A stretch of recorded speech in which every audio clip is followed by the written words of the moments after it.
Last time हमने discuss किया था ईआर मॉडल के जो कंसेप्ट्स थे, डिफरेंट टाइप ऑफ टर्मिनोलॉजीज को हमने डिस्कस किया था। तो मेरा ख्याल है आपको क्लियर होगा। किसी को कोई इशू, अभी तक हमने जो प्रीवियस चीज़ें पढ़ी हैं कार्डिनैलिटी कंस्ट्रेंट्स में, रिलेशनशिप की टाइप्स, एंटिटी की टाइप, रिलेशनशिप की टाइप, सिंबल्स हमने डिस्कस किए थे। तो एनीवन कोई कंफ्यूजन अभी तक हमने जो डिस्कस किया लास्ट जो लेक्चर में हमने चीज़ें पढ़ी थी? जी स्टूडेंट्स, कोई कंफ्यूजन? No sir. ठीक है, तो अब हम मूव कर रहे हैं ईआर डायग्राम की तरफ। ईआर डायग्राम हम ड्रॉ करेंगे। ये कुछ एग्जांपल्स पहले हमारे पास हैं प्रोजेक्ट्स जिनको ईआर प्रोजेक्ट्स कहा गया है। तो ये सॉल्व्ड एग्जांपल है हमारे पास, इनको हम वन बाय वन अंडरस्टैंड करेंगे। और लास्ट टाइम हमने जो कार्डिनैलिटी कंस्ट्रेंट्स का टॉपिक पढ़ा था, तो उनको हम बेसिकली यहाँ पे डिप्लॉय करेंगे। तो डायग्राम में जो तमाम सिंबल्स यूज़ होंगे एंटिटी के, एट्रीब्यूट के या रिलेशन के, वो हम ऑलरेडी पढ़ चुके हैं। तो उन तमाम सिंबल्स को भी हम यूज़ करेंगे। और मोस्ट इम्पॉर्टेंटली यहाँ पे कार्डिनैलिटी कंस्ट्रेंट्स का रोल है कि कैसे हमने। असनैन, आपकी रिपीटेडली आवाज़ आ रही है, माइक अपना म्यूट कर दें। ये उसामा मलिक की भी आ रही है आवाज़। सर उसामा की आ रही, मेरी नहीं आ रही। चलें, शाबाश, अपना माइक ऑफ कर दें। ठीक है, तो ईआर डायग्राम बनाने के लिए हमें कंडीशंस गिवन होती है, स्टेटमेंट्स गिवन है। तो हम उन कंडीशंस की बेस पे डायग्राम को ड्रॉ करते हैं। तो फर्स्ट हमारे पास ईआर प्रोजेक्ट 1 सामने आपके आ रहा है। हमें कंडीशंस गिवन है, उन कंडीशंस की बेस पे आपको नीचे ये सॉल्व्ड डायग्राम, बिल्कुल छोटी सी डायग्राम है अभी इनिशियल प्रोजेक्ट्स के अंदर। तो हम इस डायग्राम को अंडरस्टैंड करेंगे। तो ये फर्स्ट लिखा हुआ है, draw an ER diagram for the following situation, identify cardinality, existence and optionality for the subtypes of each relationship. तो ये क्वेश्चन हमें बेसिकली यहाँ पे जो गिवन है, a company has number of employees, each employee, यहाँ से बेसिकली रिलेशनशिप की जो फर्दर हमारे पास लिंक है दूसरी एंटिटी के साथ, यहाँ से स्टार्ट हो रहा है। each employee may be assigned, यहाँ पे जो लिखा हुआ है each employee may be assigned to one or more projects। अब ये इसको आपने अंडरस्टैंड करना है। each employee, यहाँ पे बात हो रही है क्योंकि एम्प्लॉय की हमारे पास एंटिटी है, एम्प्लॉय की एंटिटी में हमारे पास बहुत से एम्प्लॉयज होंगे। डेफिनेटली ये ईआर मॉडल के अंदर एंटिटी को हम एक ये रेक्टेंगल की शेप से ड्रॉ कर रहे हैं। लेकिन आपको पता है कि जब हम इसको टैबुलर फॉर्म में देखते हैं तो एम्प्लॉय एक टेबल है, टेबल में बहुत से एट्रीब्यूट्स होंगे और टपल्स हमारे पास रो हैं, लाइक रिकॉर्ड्स हैं हमारे पास। तो यहाँ पे लिखा हुआ है ईच एम्प्लॉय, लाइक एंटिटी में से एक person, each employ may be assigned to one or more projects or may not be assigned to a project। तो फर्स्ट क्या है, may be assigned to one or more, तो means के one or more के लिए हमने ये many का सिंबल यूज कर लिया है। और may not be assigned to a project, तो may not के लिए वो ऑप्शनल होगा कि हो सकता है वो ना भी किसी प्रोजेक्ट के साथ असाइन हो एम्प्लॉय। तो may not के लिए हमने ऑप्शनल का साइन यहाँ पे यूज कर लिया है। तो this is cardinality constraints. One और मैनी के लिए मैनी का सिंबल है और मे नॉट के लिए हमने ऑप्शनल का साइन यूज कर लिया है। तो this is cardinality on this side. Minimum cardinality यहाँ पे क्या है, 0 है, और मैक्सिमम कार्डिनैलिटी 1। इसी तरह हम रिवर्स में जब पढ़ेंगे, अब प्रोजेक्ट की बात हो रही है, प्रोजेक्ट भी बहुत से होंगे, प्रोजेक्ट की लिस्ट होती है कि प्रोजेक्ट आपके पास आईडी है, प्रोजेक्ट नेम है। यहाँ पे उसने एट्रीब्यूट्स के नेम अभी शो नहीं किए हैं इस एग्जांपल के अंदर। तो डेफिनेटली प्रोजेक्ट की अगर एंटिटी है तो प्रोजेक्ट के अंदर हमारे पास प्रोजेक्ट आईडी होगा, प्रोजेक्ट का कोई नेम होगा, प्रोजेक्ट का कोई टाइटल, सुपरवाइजर या कोई भी प्रोजेक्ट से रिलेटेड एट्रीब्यूट्स हमारे होंगे। तो वो कहता है अ प्रोजेक्ट लिस्ट में से एक प्रोजेक्ट, वो कहता है ए प्रोजेक्ट मस्ट हैव, ये वर्ड यहाँ पे मस्ट का हो रहा है, लाइक लाजमी जिसको कहते हैं। A project must have at least one, ये मस्ट है एटलीस्ट वन के लाजमी एक एम्प्लॉय तो किसी प्रोजेक्ट को असाइन होना चाहिए। A project sir must. Sir जी जी सर ये कल पढ़ नहीं लिया था ये हमने? एग्जांपल्स कल हमने पढ़ ली थी। ये सर पढ़ ली थी, तो एक पढ़ बार ली पहले थी। आपको बता रहा था। अच्छा, तो मुझे रोकते क्यों नहीं हो फिर आप? सर मैं भी वही देख रहा हूँ आप भैया। सर हमने सोचा आप रिवीजन करा रहे हैं नेक्स्ट प्रोजेक्ट के लिए। अच्छा, मैंने फिर मेरा ख्याल है वो दूसरी सेक्शन जो है ना उसको नहीं ये करवाया, तो मैंने आपको फिर करवा दिया होगा। कहाँ तक करवाया था? सर से ये 6 प्रोजेक्ट करवाए थे। और 3 आपने कहा था खुद करने हैं। ठीक है, तो 6 से ऑनवर्ड अगर आपने करना है तो कर लेते हैं, नहीं तो फिर मैं अगला टॉपिक पे चला जाता हूँ। 6th प्रोजेक्ट आपने देखा है किसी ने? सर आप 6 तो करवा दें आपने हम। करवा दिया था ना, लेकिन आप आपने 7 करवा दिया से था। स्टार्ट कर दे। हाँ, 6th तो मैंने करवा दिया था, ठीक है। 7th जो है ये ऑनवर्ड ये था। तो अगर आपने खुद ये करना है तो कर लेना, तो मैं नेक्स्ट टॉपिक की तरफ मूव कर देता हूँ। सर आप करवा दें। सर करवा दे। चलेंगे तो अच्छी बात है, आपने मेरा टाइम बचा दिया है। मैं तो फिर उन्हीं को शुरू हो गया था। चलो वो सर दूसरी, मैंने आपको पहले बताया, लेकिन आपने कहा म्यूट कर दो, मैंने म्यूट कर दिया। इसने मुझे वो सुना नहीं है। चलिए ठीक है, वो दूसरी क्लास को होगा, फिर मैंने दूसरे सेक्शन को भी वो उनको नहीं मेरा ख्याल करवाया, तो ठीक है। अच्छा, ये अब हमारे पास जो है ये 3 एंटिटीज़ का यहाँ पे बेसिकली लिंक है जो इस डायग्राम के अंदर शो हो रहा है। A laboratory has several chemists। अब देखें, एंटिटीज़ आपने सिस्टम के अंदर से खुद आइडेंटिफाई करनी है। A laboratory has several chemists who work on one or more projects। ये देखें, यहाँ पे जो सिंबल है ये आपने असाइंड की एक एंटिटीज ने यूज़ की है। ये डायग्राम थोड़ी सी डिफरेंट वे में बनी है, क्योंकि बाकी डायग्राम्स के जो कंस्ट्रेंट्स हैं वो आप यहाँ पे यूज़ करते हैं, लेकिन इसने यहाँ पे जो एक कंडीशन का साइन है उसके साथ यहाँ पे इसने असाइंड का नाम लिख दिया, और यहीं पे वो आपके ये कार्डिनलिटी कंस्ट्रेंट्स को यूज़ कर रहा है। थोड़ा सा डिफरेंट वे में ये डायग्राम है। अदरवाइज हमारा यहाँ पे दरमियान में एक सिंबल होना चाहिए रिलेशनशिप का, तो वो भी ठीक है। ये इन्होंने इस वे में थोड़ा सा डिफरेंट वे में इसको डिज़ाइन किया है। तो यहाँ पे लेबॉर्ट्री हैज सेवरल केमिस्ट, ये केमिस्ट की हमारे पास एंटिटी आ गई है। वर्क ऑन वन और more projects. Chemist also may use certain kind of equipment. अब यहाँ जो रिलेशनशिप है केमिस्ट का जो है वो प्रोजेक्ट के साथ भी है, केमिस्ट का इक्विपमेंट के साथ भी है। तो ये एक एंटिटी का at a time multiple entities के साथ लिंक हो सकता है। तो क्योंकि मैंने आपको वो लास्ट टाइम एक एग्जांपल भी एमएस एक्सेस के अंदर दिखाई थी कि हमारे तमाम टेबल्स जो हैं वो हमें शो हो जाते हैं, तो जिस टेबल का हमने लिंक किसी और टेबल के साथ करना है तो हम डायरेक्टली 2 टेबल्स को आपस में कनेक्ट कर सकते हैं। तो ये भी कुछ इसी किस्म की एग्जांपल है कि केमिस्ट जो है वो प्रोजेक्ट के साथ भी अटैच है, केमिस्ट जो है वो इक्विपमेंट के साथ भी अटैच है। तो chemist also may use certain kind of equipment on each project. अब देखिए, ये हमने डिस्कस किया था कि एट द सेम टाइम हमारी मल्टीपल एंटिटीज आपस में लिंक्ड हैं, कि एक केमिस्ट एक प्रोजेक्ट के ऊपर कोई इक्विपमेंट यूज कर सकता है। मींस यहाँ पे 3 एंटिटीज आपस में at the same time linked हैं। तो हमने वो एसोसिएटिव एंटिटी का एक टॉपिक ऊपर पढ़ा था कि एक entity some time other entities को मिलाने के लिए आपस में यूज होती है। तो ये उस किस्म का सीन है। Then attribute of chemist include employ ID, यहाँ पे उसने ये आइडेंटिफायर बता दिया, एम्प्लॉय आईडी है।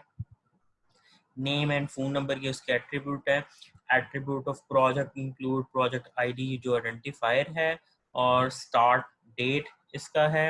Attribute of equipment include serial number and cost, ये तमाम पहले उसने इसके एट्रीब्यूट बता दिए। The organization wishes to record assign date, तो ये असाइन डेट वो विश करने ऑर्गेनाइजेशन रिकॉर्ड करने के लिए। The date when equipment item was assigned to a particular chemist working on a specific project. तो बेसिकली यहाँ पे ये कंडीशन है। ऊपर भी एक एग्जांपल गुजरी थी जब हमने वो प्रोजेक्ट का रेट मैंने आपको दिखाया था, लाइक मैं उसको वापस अगर आपको करके दिखाऊं तो ये असाइंड डेट, यहाँ पे बिलिंग रेट का एक कंसेप्ट था कि बिलिंग रेट जो है वो एक कंडीशन है, रिलेशनशिप दो एंटिटीज के दरमियान लग रहा है, लेकिन बिलिंग रेट वेरी करता है project to project, nature of project की वजह से। इसी तरह आपका ये एग्जांपल है, इस एग्जांपल के अंदर असाइंड डेट जो है कि कौन से प्रोजेक्ट के ऊपर कौन सा इक्विपमेंट कब यूज़ किया गया, उसकी असाइंड डेट जो है वो मेंटेन करने का ऑर्गेनाइजेशन विश कर रही है। तो ये यहाँ पे उसने कंडीशन एक दी है, the organization wishes to record assigned date, like for example the date when an equipment item was assigned to a particular chemist working on a specific project. Then यहाँ पे अब conditions हैं, a chemist must be assigned, ये must का यहाँ पे एक word आ गया condition का, a chemist must be assigned to at least one project and one equipment item. So at least one project item और वन इक्विपमेंट आइटम। तो ये आप देख सकते हैं कि ये अब यहाँ पे एटलीस्ट वन का ये असाइंड के साथ आपने लगाना है। अब ये सिंबल जो है हम इन एंटिटीज के साथ नहीं लगा रहे हैं, ये हम असाइंड की एंटिटीज के साथ लगा रहे हैं। तो ये इस तरह आप लगा रहे हैं क्योंकि ये एंटिटी इसके साथ भी मिला रही है इसको, और ये एंटिटी असाइंड की जो रिलेशनशिप का बेसिकली साइन है वो इक्विपमेंट के साथ भी मिल रही है। तो a chemist must be assigned to at least one project। अब ये at least one का प्रोजेक्ट के साथ लिंक है, एंड वन इक्विपमेंट आइटम यहाँ पे इसके साथ भी लिंक है।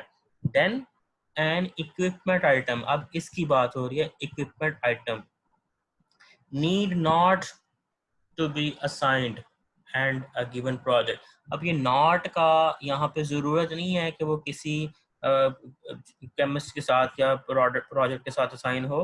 N equipment item need not to be assigned and a given project need not, अब ये प्रोजेक्ट की भी उसने साथ ही बात कर दी है, project need not to be assigned either a chemist और एन इक्विपमेंट आइटम। तो ये प्रोजेक्ट की भी उसने साथ ही बात कर दी है कि प्रोजेक्ट भी ज़रूरी नहीं है कि किसी केमिस्ट के साथ अटैच हो या इक्विपमेंट के साथ अटैच हो। तो ये थोड़ी सी डिफरेंट टाइप ऑफ एग्जांपल है जो हमें यहाँ पे मल्टीपल एंटिटीज का आपस में लिंक शो कर रही है। तो थोड़ी सी ये कंफ्यूजिंग भी इस तरह की एग्जांपल होती हैं। मैंने पहले बोला था आपको कि हमारा नॉर्मलाइजेशन का जब टॉपिक आता है तो हम कोशिश करते हैं हम डायरेक्टली सिर्फ दो एंटिटीज को बाइनरी रिलेशन के अंदर लेके आए। ये हमारे पास रिलेशनशिप जो है that is a type of ternary relationship जिसमें तीन एंटिटीज इन्वॉल्व हैं। तो अंडरस्टैंड हो रही है, इसमें कोई मेरा ख्याल है कम्प्लेक्सिटी नहीं है, समझ मेरा ख्याल आपको आ गया होगा अभी भी कि एक entity at the same time वो केमिस्ट के साथ भी अटैच है, वो इक्विपमेंट के साथ भी अटैच है, equipment at the same time chemist के साथ भी अटैच है, प्रोजेक्ट के साथ भी इन्वॉल्व है। तो that is the relationship between three entities ternary जिसको हम बोलते हैं। तो ये भी मेरा ख्याल है क्लियर है, इसमें कोई कंफ्यूजन? नो सर, कोई कंफ्यूजन नहीं। क्लियर है मेरा ख्याल है। वो जो हम एंटिटीज के साथ रिलेशनशिप लगाते थे, ये यहाँ पे क्योंकि ये असाइंड की एक उसने रिलेशनशिप का ये सिंबल है तो इस बेस के ऊपर बाकी एंटिटीज के साथ लिंक हमारा हो रहा है, तो ये भी अंडरस्टैंड हो रहा है। देन हमारे पास नेक्स्ट एग्जांपल है, 8th है, मैं एक करवा देता हूँ ये आपको, और 9th 10th बेशक आप खुद देख लीजिएगा, आसान है ये भी, इतना मुश्किल नहीं है, थोड़ा सा आपने उसको फोकस अपनी वो पॉइंट्स को जो हमने क्लियर किए हैं डेफिनेशन उनको अगर आपको क्लियर हो तो ये क्लियर हो जाता है टॉपिक। तो ए कॉलेज कोर्स में हैव, ये हम ऊपर देख के आए, ए कॉलेज कोर्स में हैव वन और मोर scheduled section or may not have a scheduled section। Course के ये सेक्शन की बात कर रहा है कि कोर्स जो है, मैं नीचे डायग्राम देखता हूँ पहले क्या है उसमें। Attributes of course include course ID, course name and units. Attribute of section include section number and semester ID. Semester ID is composed of two parts, semester and year. Section number is an integer such as 1 or 2 that distinguish one section from another for the same course. but does not uniquely identify a section। तो ये हमारे पास कुछ conditions given हैं। अब आप देख सकते हैं कि ये दो एंटिटीज़ का आपस में रिलेशनशिप है।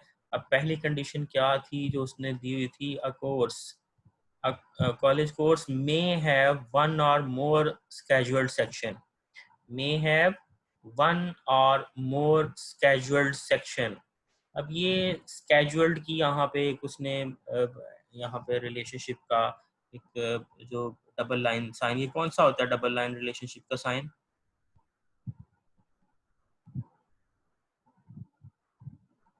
हाँ जी बोलेंगे, डबल लाइन साइन कौन सा हमने पढ़ा था?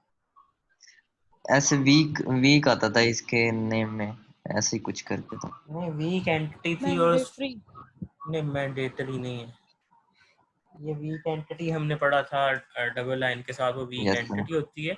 ये रिलेशनशिप का हमने ऊपर, अगर मैं आपको दोबारा याद करवाऊं, यहाँ पे सिंबल्स जो थे,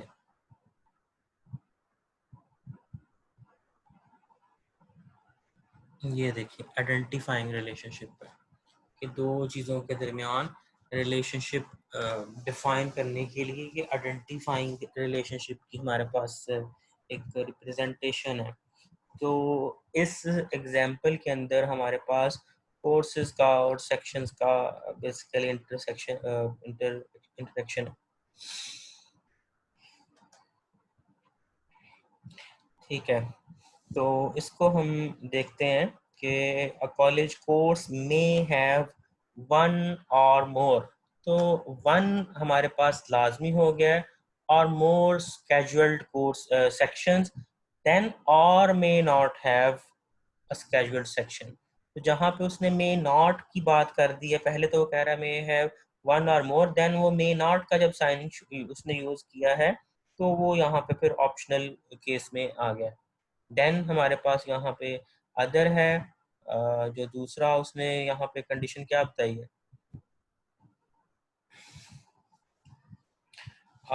सिंपल यहाँ पे अब ये जो क्योंकि कोर्स कोई होगा तो ही यहाँ पे सेक्शन होगा। ये वीक एंटिटी है जिसको आप इरफान कह रहे हो। वीक एंटिटी जो है वो हम डबल लाइन से इंडिकेट करते हैं। अब देखें ये आइडेंटिफाइंग रिलेशनशिप है, एक तरफ आपकी स्ट्रॉन्ग एंटिटी है और एक तरफ आपकी वीक एंटिटी है। स्ट्रॉन्ग और वीक को आपस में मिलाने के लिए आपके पास ये जो आइडेंटिफाइंग रिलेशनशिप का साइन है वो यूज किया गया है। ये उस सीन में यूज करते हैं जहाँ पे एक स्ट्रॉन्ग एंटिटी और एक वीक एंटिटी का रिलेशनशिप आपस में बन रहा हो। सर, तो जी, सर पता कैसे चलेगा कि ये वीक एंटिटी है? अब डेफिनेटली हमारे पास कोई कोर्स है तो उसके सेक्शन होंगे ना। जैसे हमने पीछे भी एग्जाम्पल में वो एक पेरेंट और चाइल्ड का पढ़ा था कि चाइल्ड एंटिटी एग्जिस्ट करेगी अगर पेरेंट एग्जिस्ट करता है। तो चाइल्ड और पेरेंट को आपस में मिलाने के लिए आपको ये आइडेंटिफाइंग रिलेशनशिप का सिंबल यूज करना पड़ेगा। तो ये कोर्स अगर आपके पास को स्टार्ट हो रहा है, उसके दो सेक्शन है, तो डेफिनेटली कोर्स अगर कोई स्टार्ट हुआ है तो उसके सेक्शन बने। इस वजह से ये आपने इसको सब एंटिटी के तौर पे शो किया, या वीक एंटिटी। क्लास होगी तो स्टूडेंट होंगे, इसी हाँ तरह जी, से। ऐसे कह सकते हैं। तो ये खुद से आपने आइडेंटिफाई करना है। नॉर्मली हमारे पास जो एग्जांपल्स गिवन होती हैं, क्वेश्चन में आपसे पूछा जाता है, वो स्टैंडर्ड एंटिटीज होती हैं, लाइक स्ट्रॉन्ग एंटिटीज होती हैं। तो इस किस्म की एंटिटीज आपको कम ही मिलेंगी। आप यहाँ पे चाहते तो सेक्शन को, अब इस एग्जाम्पल में मैं आपको बता रहा हूँ कि उन्होंने इसको वीक एंटिटी डिक्लेयर किया, लेकिन हम चाहते तो हम सेक्शन को नॉर्मल आइडेंटिटी भी लिख सकते हैं। हमें कोई ज़रूरी तो नहीं है कि हमने उसको वीक एंटिटी ही शो करवाना है, हम उसको एक इंडिपेंडेंट एंटिटी भी बना सकते हैं। लेकिन क्योंकि सेक्शन कोर्स के ऊपर डिपेंड कर रहा है, उस कोर्स के सेक्शन बने हुए हैं, तो हम इसलिए उसको वीक एंटिटी शो करें। अदरवाइज हम सेक्शन को एक इंडिपेंडेंट एंटिटी भी बना दें तो नो इशू। तो यहाँ पे जस्ट थोड़ा सा डिफरेंट केस है, इसलिए यहाँ इन्होंने ये सिंबल्स यूज किए हैं और सिंबल का जस्ट इस्तेमाल बताया है एज एन एग्जाम्पल। आप इसको इसके इस्तेमाल के तौर पे देख सकते हो कि एक तरफ आपकी स्ट्रॉन्ग एंटिटी है और दूसरी वीक एंटिटी है, और दोनों को मिलाने के लिए आपने आइडेंटिफाइंग रिलेशनशिप का सिंबल यूज किया है। तो ये सिंपल हमारे पास है। देन कोई भी सेक्शन जो है उसका कोई भी लाजमी कोर्स है। सेक्शन हमारे पास उसने ऊपर 2 बताए हैं, सेक्शन ए और बी है, लेकिन हर सेक्शन जो है that has a compulsory course, like backend के ऊपर एक कोर्स एग्जिस्ट लाजमी कर रहा है, इसलिए यहाँ पे मैंडेटरी 1 का उसने लिंक दिया है। ऊपर इसने मेरा ख्याल है इस साइड का रिलेशनशिप नहीं बताया, लेकिन वो हमें खुद से पता है कि कोई भी सेक्शन जो है वो किसी एक कोर्स पे लाजमी डिपेंड कर रहा है, तो that is mandatory 1। A college course may have one or more scheduled section or may not have a scheduled section। तो ये इसने एट्रीब्यूट बताए हैं, एक के पहले फिर सेक्शन के बताए हैं। Then section number is an integer, तो वो अदर साइड का उसने रिलेशनशिप हमें नहीं बताया था, लेकिन वो बाय डिफ़ॉल्ट हमें पता लग जाना चाहिए कि एक सेक्शन वो एक कोर्स की बेस पे ही बना हुआ है, तो दैट इज सिंपल। और उसने ये आइडेंटिफायर का थोड़ा सा बताया कि कोर्स का आइडेंटिफायर जो है वो कोर्स आईडी है, देन उसके अदर एट्रीब्यूट्स में नेम और यूनिट है। सेक्शन जो है वो 2 चीज़ों से मिलके बना है, लाइक सेमेस्टर आईडी जो है वो सेमेस्टर कौन सा है और ईयर कौन सा है, ये 2 चीज़ों से मिल के आपका आइडेंटिफायर बन रहा है। ये कंपोजिट बेसिकली एट्रीब्यूट है। तो कंपोजिट एट्रीब्यूट जिसको हम कहते हैं एक एट्रीब्यूट जो फर्दर डिवाइड किया जा सके। तो सेमेस्टर आईडी को उसने आइडेंटिफायर लिया है, लेकिन सेमेस्टर आईडी के अंदर मजीद 2 आपके सब कैटेगरीज हैं, सेमेस्टर और ईयर। तो ये जस्ट इस एग्जांपल के अंदर आपको क्राइटेरिया गिवन है। देन हमारे पास 9th है, ये भी सिंपल, आप देख सकते हैं यहाँ पे वो नॉर्मल हमारे पास एक है सीन, तो इसमें भी आप कंडीशन पहले पढ़ लेंगे। A hospital has a large number of registered physicians।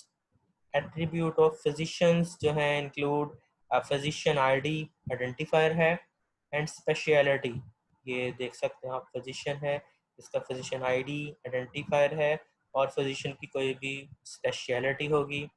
Patients are admitted to the hospital by physician. अब देखें फिजिशियन जो है वो पेशेंट्स को एडमिट करता है। ये रियल लाइफ की आपके पास एग्जांपल है, कहीं पे आप किसी क्लिनिक में विजिट करें तो फिजिशियन कहता है कि इसको किसी हॉस्पिटल में एडमिट करवा दें, तो दैट मीन्स के on the recommendation of a physician a patient is admitted. तो ये रियल लाइफ की आपके पास एग्जांपल भी है। Patients are admitted to the hospital by physicians। attribute of patient include patient ID identifier है, and patient name।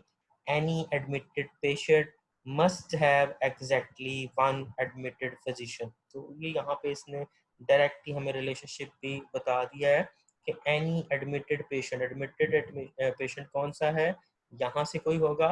Admitted patient must have exactly one admitting physician. अब वो कोई भी एक पेशेंट अगर हम पेशेंट की एंटिटी में से लें तो वो जाहिर सी बात है किसी एक फिजिशियन ने लाजमी एंटर करवाया, तो दैट इज मैंडेटरी 1 हियर कि a patient is admitted by exactly one physician. तो यहाँ पे वही चीज लिखी हुई है, any admitted must have exactly one admitting physician। A physician may admit any number of patient। physician जो है वो जितने मर्जी पेशेंट्स को एडमिट करवा सकता है, हो सकता है वो किसी को भी ना करवाए या ज्यादा जितने मर्जी करवा ले, 1 2 3 ऑनवर्ड जो भी करवा देते हैं। A physician may admit any number of patients। Once admitted, a given patient must be treated by at least one physician। तो जब वो एडमिट करवा दिया है तो कम से कम उसको यहाँ पे लिखा हुआ है once admitted a given patient, ये पेशेंट है, अब उसकी ट्रीटमेंट की तरफ वो बात कर रहा है। once admitted a given patient must be treated by at least one physician। अब इसी को पेशेंट को 2 काम हो रहे हैं, फिजिशियन पेशेंट को एडमिट कर रहा है, पेशेंट की ट्रीटमेंट जो हो रही है वो कम से कम एक फिजिशियन कर रहा है। तो यहाँ पे 2 एक्टिविटीज इन्वॉल्व हैं पेशेंट की, और ये हम इसको कह सकते हैं प्रोसेसेस जो हमारे हो रहे हैं, एक एडमिशन का प्रोसेस हो रहा है, दूसरा ट्रीटमेंट का। तो at least one physician is allocated to a patient, ज़्यादा भी हो सकते हैं। A particular physician may treat any number of patient। अब ये नीचे को हमने जाना है कि एक फिजिशियन जो है any number of patients को वो डील कर सकता है। May treat any number of patients और may not treat any patient. whenever a patient is treated, अब यहाँ पे कंडीशन आ रही है, दरमियान में कंडीशन जो रिलेशनशिप के ऊपर आ रही है वो हम यहाँ कंडीशन के साइन के ऊपर शो करेंगे। whenever a patient is treated by a physician, the hospital records the detail of treatment। Treatment detail क्या होगी, components of treatment detail include date time and result. तो वो यहाँ पे हॉस्पिटल उसकी इंफॉर्मेशन को स्टोर करवाएगा ट्रीटमेंट डिटेल के तौर पर। ट्रीटमेंट डिटेल में क्या होगा, डेट होगा, टाइम होगा और रिजल्ट होगा। तो ये भी एक आपके पास सिंपल एग्जांपल है। 9th के सारे प्रोजेक्ट मैंने आपको करवा दिए, बहरहाल आपने इसको खुद से जब करना है थोड़ा सा आप इसको गौर करोगे। और लास्ट हमारे पास ये थोड़ा सा इसने लंबा चौड़ा लिखा हुआ है, इसमें भी कुछ भी नहीं है, जस्ट एक लंबी चौड़ी स्टेटमेंट गिवन है। आप सिंपल इसको अगर अंडरस्टैंड करें तो ये मोस्ट ऑफ द टाइम दो एंटिटीज का ही आपस में रिलेशन है।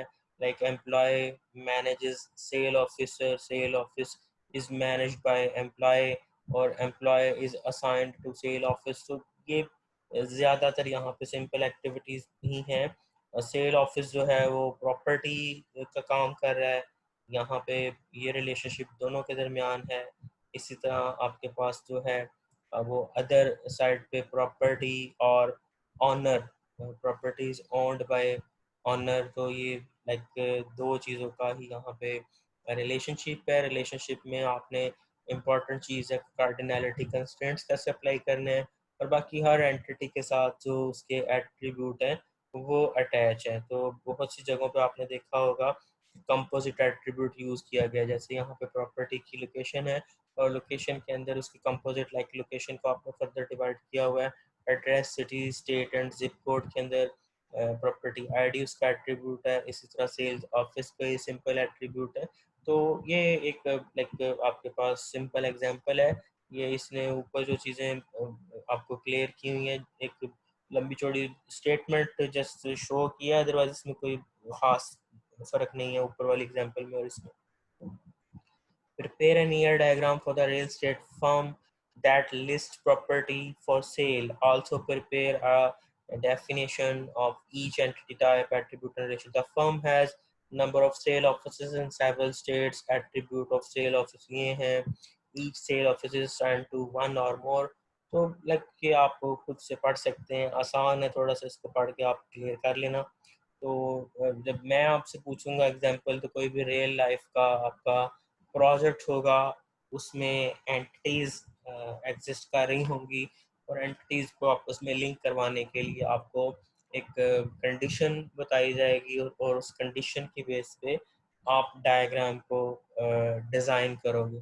तो अब मेरा ख्याल है हमें ये चीज़ें क्लियर हैं कि what is ER diagram, what are the components of ER diagram, और ईआर डायग्राम के अंदर कार्डिनैलिटी कंस्ट्रेंट्स क्या चीज़ें हैं, रिलेशनशिप के टाइप्स क्या हैं, one to one relationship, one to many relationship, man to many relationship, और फिर यूनिटरी रिलेशनशिप क्या है, बाइनरी रिलेशनशिप क्या है, और टर्नरी रिलेशनशिप क्या है। तो ये चीज़ें मेरा ख्याल है अब हमें क्लियर है। तो इसमें ईआर डायग्राम में अब मेरा ख्याल है कोई कंफ्यूजन आपको होनी नहीं चाहिए। तो इसमें कोई क्वेश्चन आपका ईआर डायग्राम से रिलेटेड? सर आप किसी ईआर डायग्राम को डेटाबेस में कन्वर्ट करके हाँ बिल्कुल। अब हम इसी को कन्वर्ट करेंगे ना। अब देखो मैं आपको पहले भी एग्जांपल शो करवा चुका हूँ। मैं दोबारा चले आपके लिए एग्जांपल वो खोल देता हूँ, या कोई भी आपको मेरे पास असाइनमेंट्स जो थी मैं आपको दिखा देता हूँ बनाने के लिए। ये आपको टाइम लगेगा तो मैं बनी बनाई आपको थोड़ी सी खोल के दिखा देता हूँ। ये सारी चीज़ें हमने कैसे की हैं, ये जस्ट मैं आपको ये एक स्क्रीन, ये आपके सामने आई है स्क्रीन, अभी बुक ही आ रही है। ओके आ रही है। चलो मैं ये आपको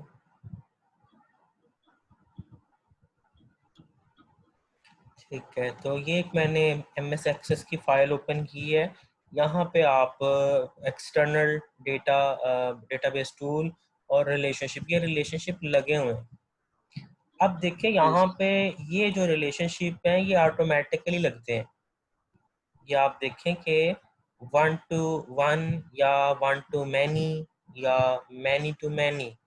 अब कुछ जगहों पे आपको ये जो नजर आ रहा है दैट इज 1 to many, ठीक है। ये क्या हो सकता है? अब इस ये मुझे एग्जांपल इरफान ने भी जब मैंने लास्ट टाइम आपको दिखाई थी, इरफान ने भी मुझे यहाँ पे एक बताया था कि ऑर्डर डिटेल के अंदर मैनी का यहाँ पे साइन क्यों आ रहा है, बाहर वो अलग इशू था। तो रिलेशनशिप वहाँ पे जो हम यूज कर रहे हैं, अब ये मैंडेटरी वन है। वन का मतलब है मैंडेटरी वन। तो one customer can place many orders. ये हमारा जो इस एग्जांपल के अंदर एक चीज है, one to many, customer can place many order. तो यहाँ पे ये मैनी का सिंबल यूज हो रहा है। Then one sale person is associated with many orders. ये हमारे पास अब सिंबल है। ये लगाना भी मैंने आपको मेरा ख्याल है बताया था कि मैं इसको अगर लाइन ये जो यहाँ पे लिंक लगा हुआ है राइट क्लिक करूंगा, इसको डिलीट कर दूं तो सर ये सर जी सर सवाल ये है कि क्या हम पहले डेटाबेस बनाते हैं उसके बाद ये टूल खुद से ये डायग्राम जनरेट करता है, या हम डायग्राम जनरेट करते हैं उसके बाद डेटाबेस जनरेट होती है? ऐसा है कि जब हम प्रोफेशनल एनवायरनमेंट के अंदर काम करते हैं जहाँ पे ये तमाम रूल्स एंड रेगुलेशंस को फॉलो किया जाता है, एक वर्क स्ट्रीम लाइन किया जाता है, लाइक हम पूरी की पूरी फ्रेमवर्क एक्टिविटी को फॉलो करते हैं, फिर हमें वो पूरा प्रोसीजर फॉलो करना पड़ता है कि हम वो कम्युनिकेशन करने के बाद रिक्वायरमेंट लेते हैं, उसकी मॉडलिंग करते हैं और फिर उसको फिजिकल, ये जो हम फ्रंट स्क्रीन अभी आपके सामने आ रही है ये फिजिकल डिज़ाइन है। एक्चुअल में हमने इसको डेटाबेस को ड्रॉ किया है, टेबल्स बनाए हैं और उनका आपस में लिंक करवा दिया है। ये बेसिकली आपकी फिजिकल एक्टिविटी है। लेकिन हमारी जो एनवायरनमेंट के अंदर जब हम जाते हैं तो डिपेंड करता है। कुछ ऑर्गेनाइजेशंस ऐसी हैं जहाँ पे रूल्स एंड रेगुलेशंस को प्रॉपर फॉलो किया जाता है, लेकिन आप देखो कि छोटी कोई भी ऑर्गेनाइजेशन है या हम रूटीन में किसी का प्रोजेक्ट बना रहे हैं तो मोस्ट ऑफ द एक्टिविटीज वो हम जुबानी ही कर लेते हैं। वो हम ना तो डायग्राम बनाते हैं क्योंकि हम वो कस्टमर को दिखाते ही नहीं है, कस्टमर का उससे कोई लेना देना नहीं है। हम जस्ट उसकी रिक्वायरमेंट लेते हैं, हमारे माइंड में ऑटोमेटिकली चीज़ें आ जाती हैं कि ये प्रोडक्ट है, ये कस्टमर है, ये सेल है।